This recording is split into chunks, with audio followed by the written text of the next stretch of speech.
ಕಾರ್ಯಕ್ರಮ ಈಗ ಆರಂಭ ಆಗಿದೆ. ಈಗ ರಾಷ್ಟ್ರಗಾನ ಶುರುವಾಗಿದೆ, ರಾಷ್ಟ್ರಗೀತೆ ಶುರುವಾಗಿದೆ. ನೋಡ್ತಾ ಇದ್ದೀವಿ ನೇರ ದೃಶ್ಯಾವಳಿಗಳನ್ನ. ನಮಸ್ಕಾರ.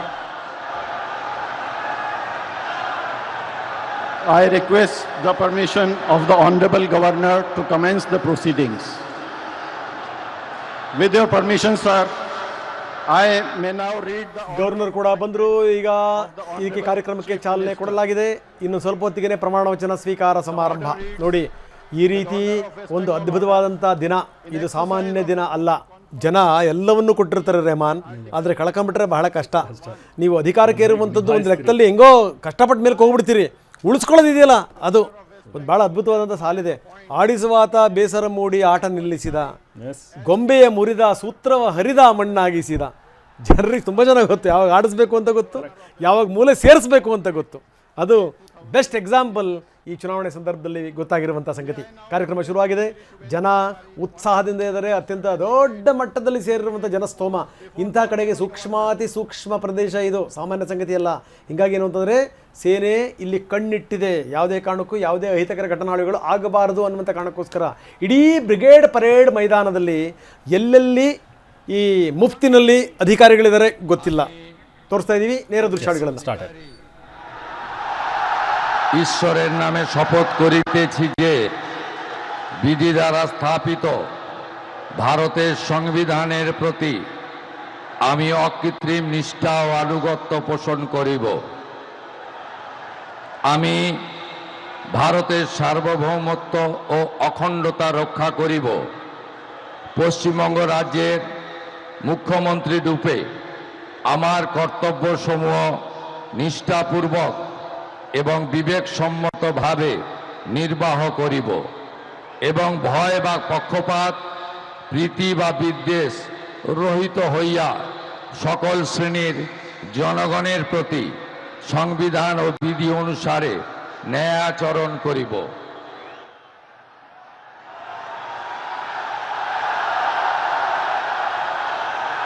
আমি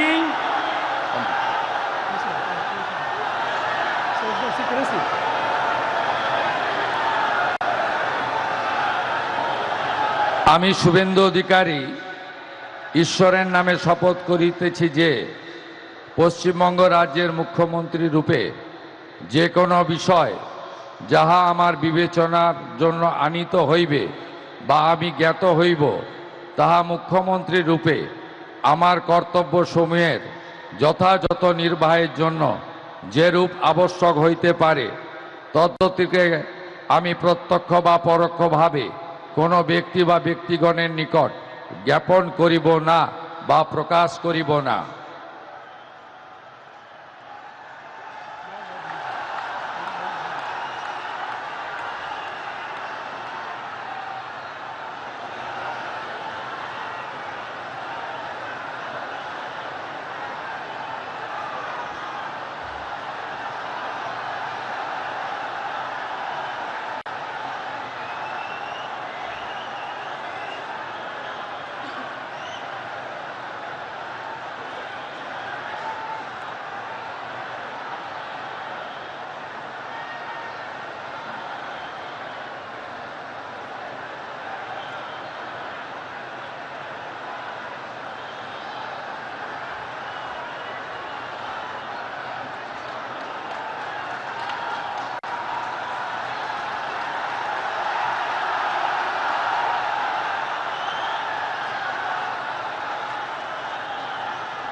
ನೋಡ್ತಾ ಇದ್ದೀವಿ ನಾವು ನೇರ ದೃಶ್ಯಾವಳಿಗಳನ್ನು.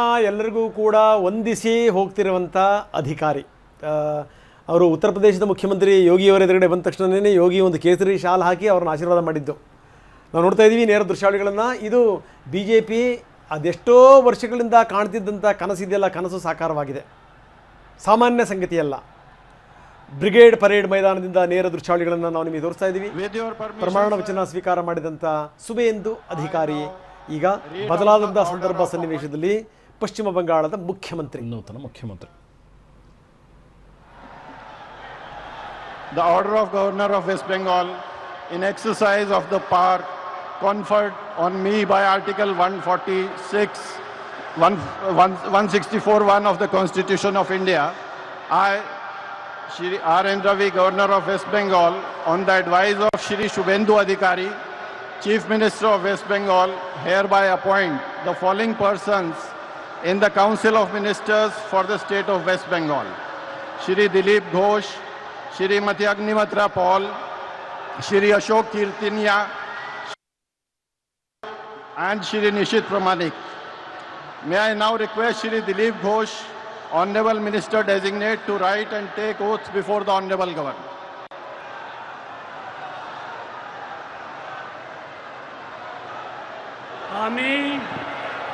আমি ঈশ্বরের নামে শপথ করিতেছি যে বিধি দ্বারা স্থাপিত ভারতের সংবিধানের প্রতি আমি অকৃত্রিম নিষ্ঠা ও আনুগত্য পোষণ করিব। আমি ভারতের সার্বভৌমত্ব ও অখণ্ডতা রক্ষা করিব। পশ্চিমবঙ্গ রাজ্যের মন্ত্রীরূপে আমার কর্তব্যসমূহ নিষ্ঠাপূর্বক এবং বিবেকসম্মতভাবে নির্বাহ করিব এবং ভয় বা পক্ষপাত প্রীতি বা বিদ্বেষ রহিত হইয়া সকল শ্রেণীর জনগণের প্রতি সংবিধান ও বিধি অনুসারে ন্যায়াচরণ করিব। আমি শ্রী দিলীপ কুমার ঘোষ ঈশ্বরের নামে শপথ করিতেছি যে পশ্চিমবঙ্গ রাজ্যের মন্ত্রীরূপে যে কোনো বিষয় যাহা আমার বিবেচনার জন্য আনিত হইবে বা আমি জ্ঞাত হইব, তাহা ওই মন্ত্রীরূপে আমার কর্তব্যসমূহের যথাযথ নির্বাহের জন্য যেরূপ আবশ্যক হইতে পারে তদ্ব্যতিরেকে আমি প্রত্যক্ষ বা পরোক্ষভাবে কোনো ব্যক্তি বা ব্যক্তিগণের নিকট জ্ঞাপন করিব না বা প্রকাশ করিব না।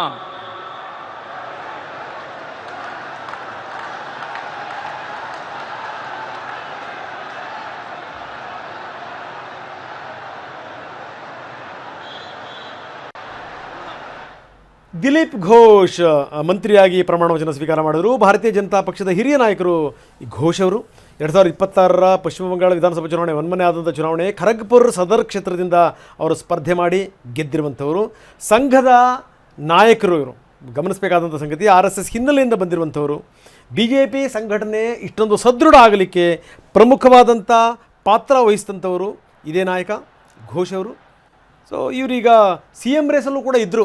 ಅದು 2023 ತನಕ ಸ್ಟೇಟ್ ವೆಸ್ಟ್ ಬೆಂಗಾಲ್ ಬಿಜೆಪಿ ಅಧ್ಯಕ್ಷರಾಗಿದ್ದಂಥವ್ರು, ಜೊತೆಗೆ ರಾಷ್ಟ್ರೀಯ ಮಟ್ಟದಲ್ಲಿ ವೈಸ್ ಪ್ರೆಸಿಡೆಂಟ್ ಆಗಿಯೂ ಕೂಡ ಕಾರ್ಯನಿರ್ವಹಿಸಿದ್ದಾರೆ. ಸೊ ಹಾಗಾಗಿ ನೀವು ಹೇಳಿದಾಗ ರೈಟ್ಲಿ ಸೆಡ್ CM ರೇಸ್ ನಲ್ಲಿ ಬಹಳ ಮುಂಚೂಣಿಯಲ್ಲಿದ್ದಂತಹ ಹೆಸರು. ಬಟ್ ಸುವೇಂದು ಅಧಿಕಾರಿ ನೋ ಡೌಟ್ ಆಬ್ವಿಯಸ್ ಚಾಯ್ಸ್ ಆಗಿತ್ತು ಬಿಜೆಪಿಗೂ ಕೂಡ. ಸೊ ಹಾಗಾಗಿ ಸುವೇಂದು ಅಧಿಕಾರಿ CM ಆಗಿ ಆಯ್ಕೆಯಾಗಿದ್ದಾರೆ. ಈ ಅಧಿಕಾರಿ ಅವರನ್ನು ಬಿಟ್ಟರೆ ಮಮತಾ ಬ್ಯಾನರ್ಜಿ ನೇತೃತ್ವದ ಪಾರ್ಟಿ TMC ವಿರುದ್ಧ ತೀವ್ರ ಪ್ರಖರವಾದಂಥ ವಾಗ್ದಾಳಿ ನಡೆಸ್ತಿದ್ದಂಥವ್ರು ಅಂತಂದರೆ ಇದೇ ಘೋಷ್.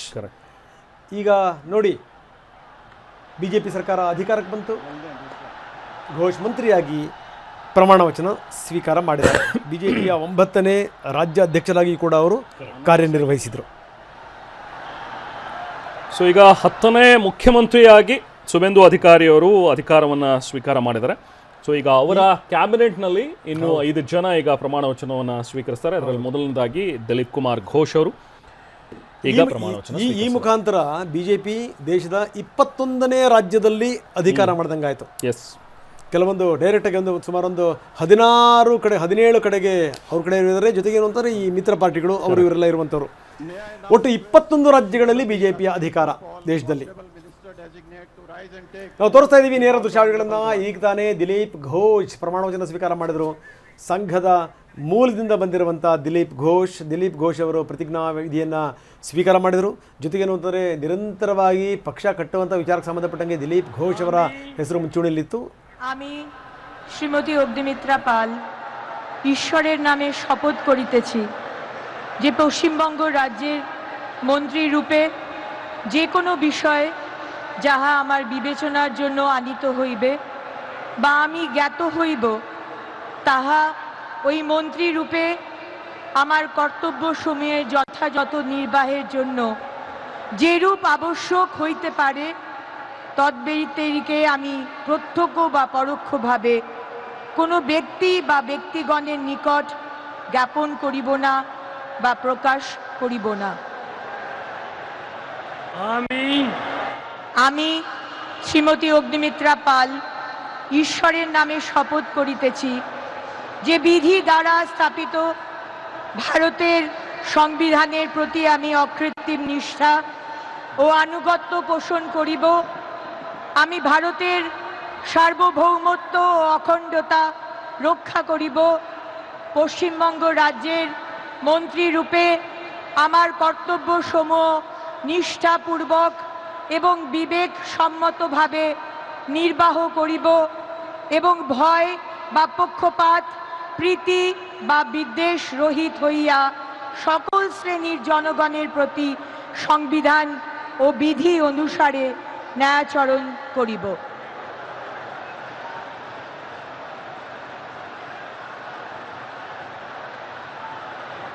ಒಂದು ಫ್ಯಾಷನ್ ಡಿಸೈನರ್ ಹಿನ್ನೆಲೆಯಿಂದ ಬಂದಿರುವಂಥವರು ಮೊನ್ನೆ ನಡೆದಂಥ ಚುನಾವಣೆಯಲ್ಲಿ ಸ್ಪರ್ಧೆ ಮಾಡಿದರು, ಗೆದ್ದರು. ಅಷ್ಟೇ ಅಲ್ಲ, ಮುಖ್ಯಮಂತ್ರಿ ಗಾದಿಗೂ ಕೂಡ ಇವ್ರನ್ನ ಪರಿಗಣಿಸಲಾಗುತ್ತೆ ಅಂತ ಮಮತಾ ಬ್ಯಾನರ್ಜಿ ಅವರು ಕೂಡ ಮಹಿಳೆಯಾಗಿ ಇಲ್ಲಿ ಅಧಿಕಾರ ಮಾಡಿದರು ಅಂದರೆ ಈ ಅಗ್ನಿಮಿತ್ರ ಪಾಲ್ ಯಾಕೆ ಮಾಡಬಾರ್ದು ಅನ್ನುವಂಥ ಪ್ರಶ್ನೆ ಕೂಡ ಬಂದಿತ್ತು. ಸೊ ಹಿಂಗಾಗಿ ಏನು ಅಂತಂದರೆ ವೈಸ್ ಪ್ರೆಸಿಡೆಂಟ್ ಕೂಡ ಜೊತೆಗೆ ಏನಂದರೆ 2019 ಇವರು BJPಗೆ ಸೇರ್ಪಡೆ ಆದರು. BJP ಮಹಿಳಾ ಮೋರ್ಚಾದ ಪಶ್ಚಿಮ ಬಂಗಾಳ ಘಟಕದ ಅಧ್ಯಕ್ಷೆ ಆದರು. 2026 ಅಂದರೆ ಮೊನ್ನೆ ಚುನಾವಣೆ, ಅದರಲ್ಲಿ ಈ ಅಸನ್ಸೋಲ್ ಆ ದಕ್ಷಿಣ ಕ್ಷೇತ್ರದಿಂದ ಇವರು ಭಾರೀ ಅಂತರದಿಂದ ಜಯಗಳಿಸಿದರು. ಈ ಮುಖ್ಯಮಂತ್ರಿ ಆಗುವಂಥ ರೇಸಲ್ಲಿ ಇವರ ಹೆಸರು ಕೂಡ ಇದ್ದಿದ್ದು, ಅದು ಕೂಡ ಒಂದು ವಿಶೇಷ.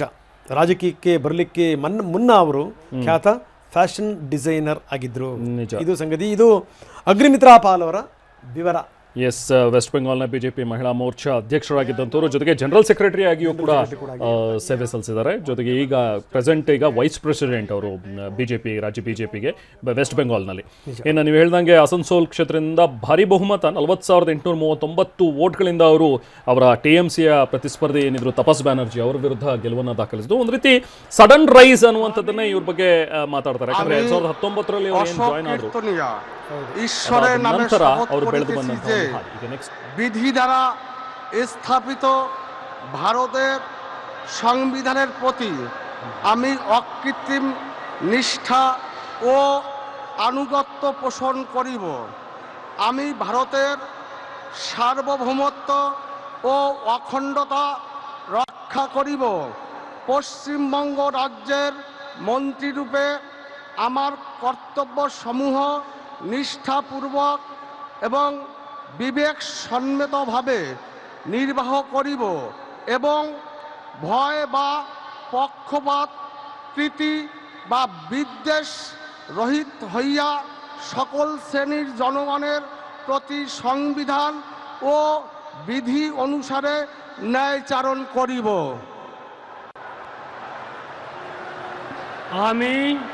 আমি অশোক কীর্তনিয়া ঈশ্বরের নামে শপথ করিতেছি যে পশ্চিমবঙ্গ রাজ্যের মন্ত্রীরূপে যে কোনো বিষয় যাহা আমার বিবেচনার জন্য আনিত হইবে বা আমি জ্ঞাত হইব, তাহা ওই মন্ত্রীরূপে আমার কর্তব্যসমূহের যথাযথ নির্বাহের জন্য যেরূপ আবশ্যক হইতে পারে তদ্ব্যতিরেকে আমি প্রত্যক্ষ বা পরোক্ষভাবে কোনো ব্যক্তি বা ব্যক্তিগণের নিকট জ্ঞাপন করিব না বা প্রকাশ করিব না।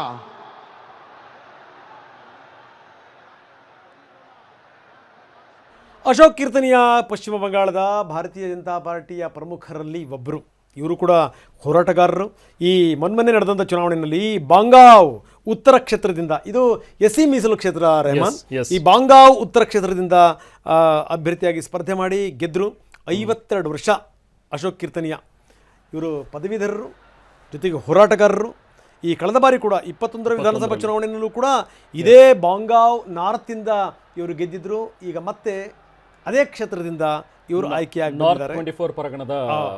ನೋಡಿ, ಇದು ಸಂಗತಿ. ಸೊ ಇವೆಲ್ಲವೂ ಕೂಡ ಈ ಮಮತಾ ಬ್ಯಾನರ್ಜಿ ಭದ್ರಕೋಟೆಗಳಲ್ಲಿ ಒಂದು.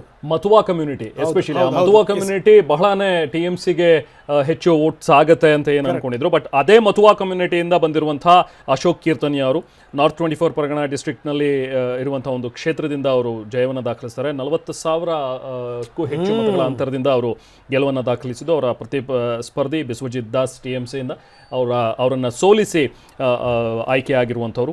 ಜೊತೆಗೆ ನೀವು ಹೇಳಿದ ಹಾಗೆ ಪದವೀಧರರು, BA ಪದವೀಧರರು, ಹಾಗೆ ದೀನಬಂಧು ಮಹಾವಿದ್ಯಾಲಯ ಏನು ಕೋಲ್ಕತ್ತಾ ಯೂನಿವರ್ಸಿಟಿ ಇದೆ ಅಲ್ಲಿಂದ ಪದವಿಯನ್ನು ಪಡೆದಿರುವಂಥವ್ರು. ಹಾಗೆ ಭಾಳ ಮುಖ್ಯವಾದಂಥ ಒಂದು ಫೇಸ್ BJPಗೂ ಕೂಡ. ಸೊ ಹಾಗಾಗಿ ಈಗ ಸಹಜವಾಗಿ ಅವರಿಗೆ ಮಂತ್ರಿಗಿರಿ ಒಲಿದು ಬಂದಿದೆ. May I now request Shri Khudiram Tudu, Honorable Minister Designate, to rise and take oath before the Honorable Governor. Khudiram ಟೂಡು.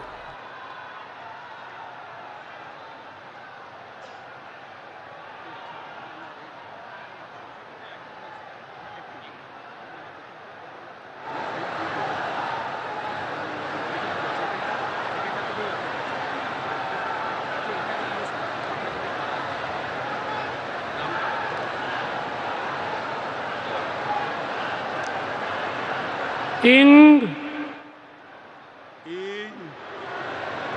ᱪᱟᱸᱫᱳ ᱵᱚᱸᱜᱟ ᱧᱩᱛᱩᱢ ᱛᱮ ᱠᱤᱨᱤᱭᱟᱹᱧ ᱦᱟᱛᱟᱣᱤᱫᱟᱹᱧ, ᱥᱚᱲᱟ ᱠᱷᱩᱞᱟᱹᱥᱟ ᱢᱚᱱᱮᱛᱮ ᱠᱤᱨᱤᱭᱟᱹᱧ ᱦᱟᱛᱟᱣᱮᱫᱟ, ᱚᱱᱟ ᱞᱮᱠᱟᱛᱮ ᱛᱚᱞ ᱟᱠᱟᱱ ᱵᱷᱟᱨᱚᱛ ᱫᱤᱥᱚᱢ ᱨᱮᱱᱟᱜ ᱥᱚᱝᱵᱤᱫᱷᱟᱱ ᱪᱮᱛᱟᱱ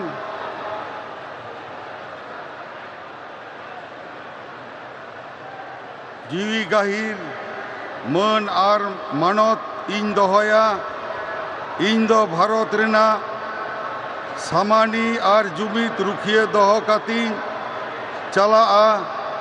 ᱯᱚᱥᱪᱤᱢ ᱵᱟᱝᱞᱟ ᱯᱚᱱᱚᱛ ᱨᱮᱱᱟᱜ ᱢᱤᱫ ᱢᱚᱱᱛᱨᱤ ᱞᱮᱠᱟᱛᱮ ᱤᱧᱟᱹᱜ ᱟᱸᱜᱤᱵᱷᱟᱹᱨᱤᱭᱟᱹ ᱠᱚ ᱢᱟᱹᱱ ᱟᱨ ᱱᱤᱪᱷᱚᱨᱟ ᱢᱚᱱᱮᱛᱤᱧ ᱠᱟᱹᱢᱤ ᱯᱩᱨᱟᱹᱣᱟ ᱟᱨ ᱵᱚᱛᱚᱨ ᱥᱮ बेगोर तरफ सिने दुलड़ से हाला हता बांग मने काते ने होड़ चितान नोआ संविधान और आरी को मना बताओ काते समझोस तीन कामिया।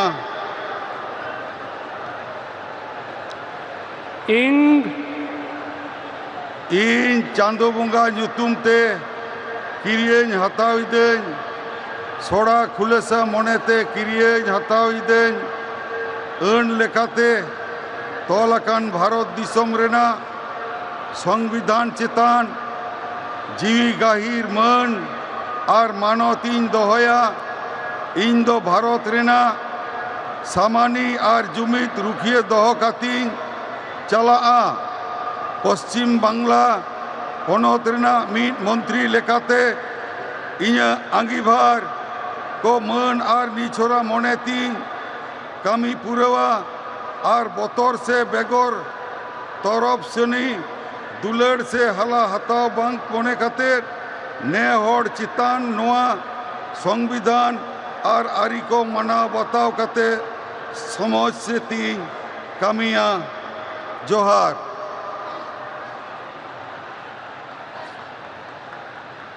ಕ್ಷುದಿರಾಮ್ ಟುಡು ಅಂದರೆ ಬಂಗಾಳದಲ್ಲಿ ಖುದಿರಾಮ್ ಟುಡು ಅಂತ ಹೇಳಿ ಏನು ಕರೆಯಲಾಗುತ್ತೆ. ಇವರು ಬಂಕುರಾ ಡಿಸ್ಟ್ರಿಕ್ಟ್ನಲ್ಲಿರುವಂಥ ರಾಣಿಬಂದ್ ಕಾನ್ಸ್ಟಿಟ್ಯೂನ್ಸಿ ಏನಿದೆ ಅಲ್ಲಿಂದ MLA ಆಗಿ ಆಯ್ಕೆಯಾಗಿರುವಂಥವ್ರು. ಎಸ್ ಟಿಯ ಒಂದು ರಿಸರ್ವ್ ಕಾನ್ಸ್ಟಿಟ್ಯೂನ್ಸಿ ಅದು ರಾಣಿಬಂದ್ ಕಾನ್ಸ್ಟಿಟ್ಯೂನ್ಸಿ. ಇದರಲ್ಲಿ ಈ ಬಾರಿಯ ಒಂದು ಚುನಾವಣೆಯಲ್ಲಿ ಗೆಲುವನ್ನು ದಾಖಲಿಸಿದಂತಹ ಕ್ಷುದಿರಾಮ್ ಟುಡು ಅವರು ತಮ್ಮ ಪ್ರತಿಸ್ಪರ್ಧಿ TMCಯ ಪ್ರತಿಸ್ಪರ್ಧಿ ಏನಿದ್ರು ತನುಶ್ರೀ ಹನ್ಸ್ಡಾ ಅಂಥೇಳಿ ಅವರ ವಿರುದ್ಧ ಸುಮಾರು 52,000ಕ್ಕೂ ಹೆಚ್ಚು ಮತಗಳ ಅಂತರದಿಂದ ಗೆಲುವನ್ನು ದಾಖಲಿಸಿದ್ರು. ಜೊತೆಗೆ ಇವರ ಬ್ಯಾಕ್ಗ್ರೌಂಡನ್ನು ಗಮನಿಸ್ತಾ ಹೋದರೆ ಇವರು ಗ್ರಾಸ್ ರೂಟ್ ಲೆವೆಲ್ನಿಂದ BJPಯಲ್ಲಿ ಒಬ್ಬ ಕಾರ್ಯಕರ್ತನಾಗಿ ಗುರುತಿಸ್ಕೊಂಡು ಬಂದಿದ್ದಂಥವ್ರು. ಅದಾದ ನಂತರ ನ್ಯಾಷನಲ್ ಸೆಕ್ರೆಟರಿ ಆಗ್ತಾರೆ BJP ST ಮೋರ್ಚಾಗೆ. ಸೊ ಹಾಗೆ ಒಂದು ಟ್ರೈಬಲ್ ಕಮ್ಯುನಿಟಿಯನ್ನು ಅವರು ಪ್ರತಿನಿಧಿಸುವಂತಹ ಬುಡಕಟ್ಟು ಜನಾಂಗದವರು ಟುಡು ಅವರು. ಜೊತೆಗೆ ಅವರು ಒಬ್ಬ ಟೀಚರ್ ಆಗಿಯೂ ಕೂಡ ಕೆಲಸ ಮಾಡಿದಂಥವ್ರು. ಏಡೆಡ್ ಸ್ಕೂಲ್ಗಳೇನು ಗೌರ್ಮೆಂಟ್ ಏಡೆಡ್ ಸ್ಕೂಲ್ ಇತ್ತು ವೆಸ್ಟ್ ಬೆಂಗಾಲ್ನಲ್ಲಿ, ಅಲ್ಲಿ ಒಬ್ಬ ಟೀಚರ್ ಆಗಿ ಕೆಲಸ ಮಾಡಿದಂಥವ್ರು. ನಂತರ ರಾಜಕಾರಣಕ್ಕೆ ಬಂದು 55 ವರ್ಷದ ಟುಡು ಅವರು ಈಗ ಮುಂದೆ ನೆಕ್ಸ್ಟ್ ಇನ್ನೊಬ್ರು ಪ್ರಮಾಣ ವಚನವನ್ನು ಈಗ ಸ್ವೀಕರಿಸ್ತಾ ಇದ್ದಾರೆ। আমি নিশ্চিত প্রামাণিক ঈশ্বরের নামে শপথ করিতেছি যে বিধি দ্বারা স্থাপিত ভারতের সংবিধানের প্রতি আমি অকৃত্রিম নিষ্ঠা ও অনুগত্য পোষণ করিব। আমি ভারতের সার্বভৌমত্ব ও অখণ্ডতা রক্ষা করিব। পশ্চিমবঙ্গ রাজ্যের মন্ত্রীরূপে আমার কর্তব্যসমূহ নিষ্ঠাপূর্বক এবং বিবেকসম্মতভাবে নির্বাহ করিব এবং ভয় বা পক্ষপাত প্রীতি বা বিদ্বেষ রহিত হইয়া সকল শ্রেণীর জনগণের প্রতি সংবিধান ও বিধি অনুসারে ন্যায়াচরণ করিব।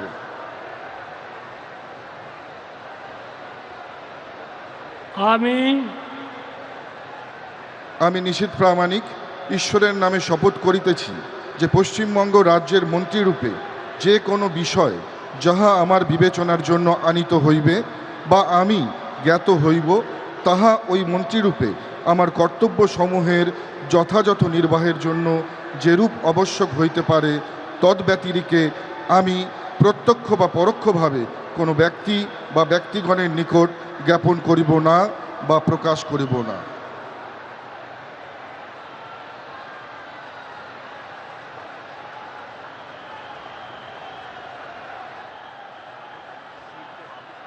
ಮತಭಂಗ. ನಿಶಿತ್ ಪ್ರಾಮಾಣಿಕ್ ಮತಭಂಗ ಕ್ಷೇತ್ರದಿಂದ ಗೆಲುವನ್ನು ದಾಖಲಿಸಿರುವಂಥವರು. ಇದು ಕೂಡ ಎಸ್ಸಿ ಮೀಸಲು ಕ್ಷೇತ್ರ. ಪ್ರಾಮಾಣಿಕ್ 57,000ಕ್ಕೂ ಹೆಚ್ಚು ಮತಗಳ ಅಂತರದಿಂದ ತಮ್ಮ ಪ್ರತಿಸ್ಪರ್ಧಿ TMCಯ ಡಾಕ್ಟರ್ ಸಬ್ಲು ಬರ್ಮಾನ್ ಅವರನ್ನು ಸೋಲಿಸಿ ಆಯ್ಕೆಯಾದರು. ಈ ಹಿಂದೆ ಕೂಡ ಅವರು ಕೂಚ್ ಬಿಹಾರ್ ಕ್ಷೇತ್ರದಿಂದ ಲೋಕಸಭೆಗೂ ಕೂಡ ಆಯ್ಕೆಯಾಗಿದ್ದರು. MP ಆಗಿದ್ದಂಥವ್ರು. ಹಾಗೆ ಯೂನಿಯನ್ ಮಿನಿಸ್ಟರ್ ಆಗಿಯೂ ಕೂಡ ಸೇವೆಯನ್ನು ಸಲ್ಲಿಸಿದರು. Home affairs and youth affairs and sports minister ಆಗಿಯೂ ಕೂಡ ಸೇವೆಯನ್ನು ಸಲ್ಲಿಸಿರುವಂತಹ ನಿಶಿತ್ ಪ್ರಾಮಾಣಿಕ್. ಇನ್ಫ್ಯಾಕ್ಟ್ ಈ ಸಂಪುಟದಲ್ಲಿ ಅವರು DCM ಆಗಿ ಇರ್ತಾರೆ ಅನ್ನುವಂಥದ್ರ ಬಗ್ಗೆ ಕೂಡ ನಿನ್ನೆನೇ ಇದ್ರ ಬಗ್ಗೆ ಸೂಚನೆಯನ್ನು ಕೊಟ್ಟಾಗಿದೆ. ಅಂದರೆ ಇಬ್ಬರು DCMಗಳಲ್ಲಿ ಇವರು ಕೂಡ ಒಬ್ರು, ಅಗ್ನಿಮಿತ್ರ ಪಾಲ್ ಜೊತೆಗೆ ನಿಶಿತ್ ಪ್ರಾಮಾಣಿಕ್. ಬುಡಕಟ್ಟು ಜನಾಂಗಕ್ಕೆ ಒಂದು ಪ್ರಾಮುಖ್ಯತೆಯನ್ನು ಕೊಡಬೇಕು, SC ಕಮ್ಯುನಿಟಿಗೂ ಕೂಡ ಒಂದು ಪ್ರಾಮುಖ್ಯತೆಯನ್ನು ಕೊಡಬೇಕು ಅನ್ನುವಂಥ ಒಂದು ನಿಟ್ಟಿನಲ್ಲಿ ಈಗ ನಿಶಿತ್ ಪ್ರಾಮಾಣಿಕ್ ಅವರನ್ನು ಕೂಡ DCM ಆಗಿ ಸೂಚಿಸಿದ್ದಾರೆ ಅನ್ನುವಂಥದ್ರ ಬಗ್ಗೆ. ಹಾಗೆ ಅಗ್ನಿಮಿತ್ರ ಪಾಲ್ ಅವರು ಕೂಡ ಈ ಸಂಪುಟದಲ್ಲಿ ಈಗ DCM ಆಗಿರ್ತಾರೆ. ಒಟ್ಟು ಈಗ ಸುವೇಂದು ಅಧಿಕಾರಿಯ ಜೊತೆಗೆ 5 ಜನ ಕ್ಯಾಬಿನೆಟ್ ಮಿನಿಸ್ಟರ್ ಆಗಿ ಪ್ರಮಾಣ ವಚನ ಸ್ವೀಕರಿಸಿದ್ರು. ಮೊದಲು ದಿಲೀಪ್ ಘೋಷ್, ಅಗ್ನಿಮಿತ್ರ ಪಾಲ್, ಅಶೋಕ್ ಕೀರ್ತನಿಯಾ, ಜೊತೆಗೆ ಕ್ಷುದಿರಾಮ್ ಟುಡು, ಹಾಗೆ ನಿಶಿತ್ ಪ್ರಾಮಾಣಿಕ್. ನಿಶಿತ್ ಪ್ರಾಮಾಣಿಕ್ ಅವ್ರ ಬಗ್ಗೆ ನೀವು ಹೇಳ್ತಾ ಇದ್ರಿ ಏನಂದ್ರೆ ಅವ್ರು ಹಿಂದೆ MP ಆಗಿದ್ದಂಥವ್ರು, ಜೊತೆಗೇನು ಅಂತಂದ್ರೆ ಅವ್ರು ಕೇಂದ್ರದಲ್ಲಿ ಮಂತ್ರಿ ಕೂಡ ಆಗಿದ್ರು. ಹೌದು. ಸೊ ಇದು ಸಂಗತಿ. Sports minister. ಎಸ್, ಕೂಚ್ ಬಿಹಾರ್ನಿಂದ ಅವರು ಹಿಂದೆ ಗೆದ್ದಂಥವರು, ಗೆದ್ದು ಕೇಂದ್ರದಲ್ಲಿ ಮಂತ್ರಿ ಕೂಡ ಆದಂಥವರು. ಈಗ ಬದಲಾದಂಥ ಸಂದರ್ಭ ಸನ್ನಿವೇಶದಲ್ಲಿ ಅವರು ಇಲ್ಲಿ ಶಾಸಕರಾಗಿ ಗೆದ್ದು ಬಂದಿದ್ದಾರೆ. ನಿಶಿತ್ ಪ್ರಾಮಾಣಿಕ್ DCM ಕೂಡ ಹೌದು ಈಗಿನ ಸರ್ಕಾರದಲ್ಲಿ. ಇಬ್ರು, ಒಂದು ಅಗ್ನಿಮಿತ್ರ ಪಾಲ್ ಮತ್ತೆ ನಿಶಿತ್ ಪ್ರಾಮಾಣಿಕ್ ಇಬ್ರು ಕೂಡ DCMಗಳು. For the national anthem.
ಪ್ರಮಾಣ ವಚನದ ನೇರ ದೃಶ್ಯಾವಳಿಗಳನ್ನು ನಾವು ನಿಮಗೆ ತೋರಿಸ್ತಾ ಇದ್ದೀವಿ. ಎಷ್ಟರ ಮಟ್ಟಿಗೆ ಅಂತ ನೋಡಿ, ಮುಖ್ಯಮಂತ್ರಿಗಳು ಸೇರಿ ಅದ್ರ ಜೊತೆಗೆ ಒಟ್ಟು 5 ಮಂದಿ ಪ್ರಮಾಣ ವಚನ ಸ್ವೀಕಾರ ಮಾಡಿದ್ದಾರೆ.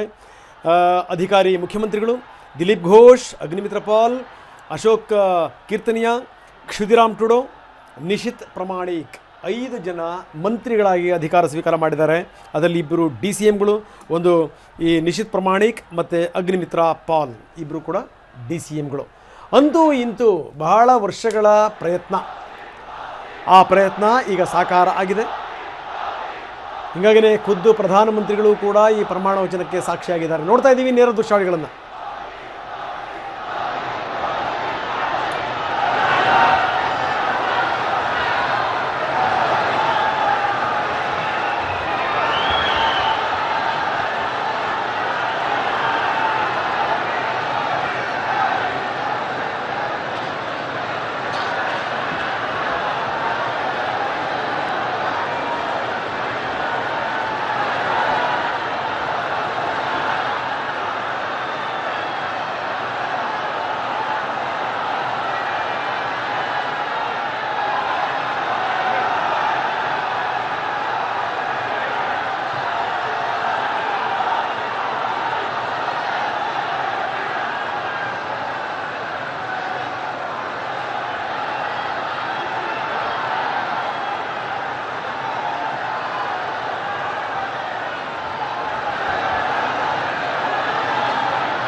ಕ್ಷುದಿರಾಮ್ ಟುಡೋ ಕೂಡ ಟೀಚರು, ನಿಶಿತ್ ಪ್ರಾಮಾಣಿಕು ಕೂಡ ಟೀಚರ್. ಓಹೋ,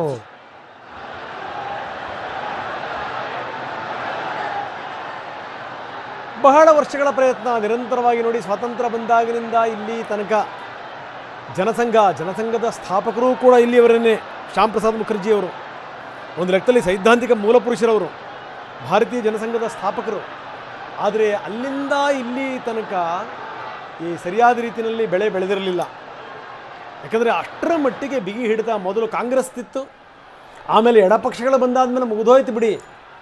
33 ವರ್ಷ ಅವ್ರು ಆಡಿದ್ದೇ ಆಟ, ಹೂಡಿದ್ದೇ ಲಗ್ಗೆ ಅಂಥ ಸ್ಥಿತಿ. ಎಷ್ಟರ ಮಟ್ಟಿಗೆ ಅಂತಂದರೆ ರೆಹಮಾನ್, ಇಲ್ಲಿ ಈ ಕಾರ್ಖಾನೆಗಳೆಲ್ಲ ಎಕ್ಕುಟ್ಕೊಂಡು ಹೋಗ್ಬಿಟ್ಟು ಬರೀ ಹೋರಾಟಗಳು, ಬರೀ ಹಾರಾಟಗಳು. ಈ ಬರೋದು ಏನು ಗೊತ್ತಾ, ಟೈಮ್ ವೇಸ್ಟ್ ಮಾಡೋದು, ಈ ಪಟ್ಟಾಂಗ ಹೊಡೆಯೋದು, ನಂತರ ಹೋಗೋದು, ಯಾರೂ ಕೂಡ ಕೇಳಂಗಿಲ್ಲ. ಅಷ್ಟರ ಮಟ್ಟಿಗೆ ಅದು ಸರ್ಕಾರಿ ಕಾರ್ಖಾನೆಗಳಾಗಿರ್ಬೋದು, ಅದು ಪ್ರೈವೇಟ್ ಕಾರ್ಖಾನೆಗಳಾಗಿರ್ಬೋದು, ಅಂಥ ಒಂದು ಸ್ಥಿತಿ. ಯಾಕೆ ನಾವು ಇದನ್ನೆಲ್ಲ ಹೇಳ್ತಾ ಇದ್ದೀವಿ ಅಂತಂದರೆ, ನಾನು ಮೂಲತಃ ದಾವಣಗೆರೆಯಲ್ಲಿ ಕಂಡಿರೋದು ಒಂದೆರಡು ಸಂಗತಿಗಳಲ್ಲ. ಮಾತೆತ್ತಿದ್ರೆ ಹೋರಾಟ. ಯಾವಾಗ ಈ ಗಿರಣಿಗಳೆಲ್ಲವೂ ಮುಚ್ಕೊಂಡು ಹೋದು ನೋಡಿ, ಆಮೇಲೆ ಎಂಥ ಸ್ಥಿತಿ ಬಂದುಬಿಡ್ತು ಗೊತ್ತಾ, ಬೀದಿ ಪಾಲಾಗುವಂಥ ಸ್ಥಿತಿ ಬಂದುಬಿಡ್ತು. ಕಾರ್ಮಿಕರಿಗೆ ಸೊಪ್ಪು ಸೆದೆ ಮಾರ್ಕೊಂಡು ಜೀವನ ಮಾಡುವಂಥ ಸ್ಥಿತಿ ತಂದು ಇಟ್ಕೊಂಡ್ಬಿಟ್ರು. ಇದು ಸಂಗತಿ. ಅಂದರೆ ನಾನು ಹೇಳ್ತಿರೋದು, ಈ ಚೀನಾದ ಕಮ್ಯುನಿಸ್ಟ್ರಿಗೂ ನಮ್ಮಲ್ಲಿರುವಂಥ ಕಮ್ಯುನಿಸ್ಟ್ರಿಗೂ ಇರುವಂಥ ವ್ಯತ್ಯಾಸ ಏನು ಅಂತ. ಸೊ ಇಲ್ಲಿನ ಕಮ್ಯುನಿಸ್ಟರು ಕಮ್ಯುನಿಸ್ಟರಾಗ್ಬಿಟ್ರು. ಯಾಕಪ್ಪ ಅಂತಂತಂದರೆ ಕಾರಣ ಇಷ್ಟೇನೆ, ಎಲ್ಲಿ ಇವರು ಕೆಲಸ ಕಾರ್ಯಗಳಿಗೆ ಒತ್ತು ಕೊಡ್ದೇ ಬರೀ ಹೋರಾಟಗಳಿಗೆ ಹಾರಾಟಗಳಿಗೆ ಒತ್ತು ಕೊಟ್ಟರಲ್ಲ, ಅದು ಸಂಗತಿ. ಅಲ್ಲಿಂದ ಇಲ್ಲಿ ತನಕ ಎಷ್ಟರ ಮಟ್ಟಿಗೆ ಹಿಂದುಳಿತಾ ಬಂತು ಅಂತಂದರೆ, ಪಶ್ಚಿಮ ಬಂಗಾಳ, ನಿಜಕ್ಕೂ ಪಶ್ಚಿಮ ಬಂಗಾಳ ಮುಳುಕೊಂಡು ಹೋಗ್ತಾ ಇದೆ ಅಂತ. ಅದರಲ್ಲೇನು ಅಂದರೆ, ಈ ಕೋಲ್ಕತ್ತಾದಲ್ಲಂತೂ ಕೋಲ್ಕತ್ತಾ ಮುಳುಗುವ ನಗರಗಳಲ್ಲೊಂದು ಅಂತ ಅಂದರೆ, ಈ ಮುಗದೇ ಹೋಯ್ತು ಅದ್ರ ಕತೆ ಉದ್ಧಾರ ಆಗಲ್ಲ ಅನ್ನುವಂಥ ಸ್ಥಿತಿ ಬಂದ್ಬಿಡ್ತು. ಇದು ಸಂಗತಿ. ಅದಾದ ಮೇಲೆ ಒಂದು ಆಶಾಕಿರಣವಾಗಿ ಬಂದಂಥವ್ರು ದೀದಿ ಎಲ್ಲೋ ಒಂದು ಕಡೆಗೆ, ಇಲ್ಲಪ್ಪ ಮತ್ತೊಂದು ಸರಿ ಇದು ಮರುಸ್ಥಾಪನೆ ಅದೇ ಹೋರಾಟಗಳಿಂದನೇ ಬಂದ್ರು ಹೇಳ್ದಂಗೆ ಮಾಟಿ ಮಾನುಷ್ ಬಗ್ಗೆ, ಆಮೇಲೆ ನಂದಿಗ್ರಾಮದಲ್ಲಿ ಒಂದು ಪ್ರತಿಭಟನೆ, ರೈತ ಹೋರಾಟಗಳು, ಆ ಹೋರಾಟದಿಂದಲೇ ಬಂದಂಥವ್ರು ಮಮತಾ ಬ್ಯಾನರ್ಜಿ. ಯಾವಾಗ್ಲೂ ರೆಹಮಾನ್ ಮಾತು ಹೇಳ್ತೀನಿ, ಈಗ ಅಧಿಕಾರಕ್ಕೆ ಬರೋ ತನಕ ನಿಮ್ಮ ಹೋರಾಟ ಹಾರಾಟಗಳೇ ಬೇರೆ ಇರ್ತವೆ. ಬಂದಾದ್ಮೇಲೆ ನೀವು ಒಂದು ಪಕ್ಷಕ್ಕೆ ಸೇರಿದವರಲ್ಲ, ನೀವು ಒಂದು ಕ್ಷೇತ್ರಕ್ಕೆ ಸೇರಿದಂಥವ್ರಲ್ಲ, ಇಡೀ ರಾಜ್ಯದ ನೀವು ನಾಯಕರಾಗೋಗ್ಬಿಡ್ತೀರಿ. ಎಲ್ರಿಗೂ ಕೂಡ ನ್ಯಾಯ ಒದಗಿಸ್ಬೇಕು.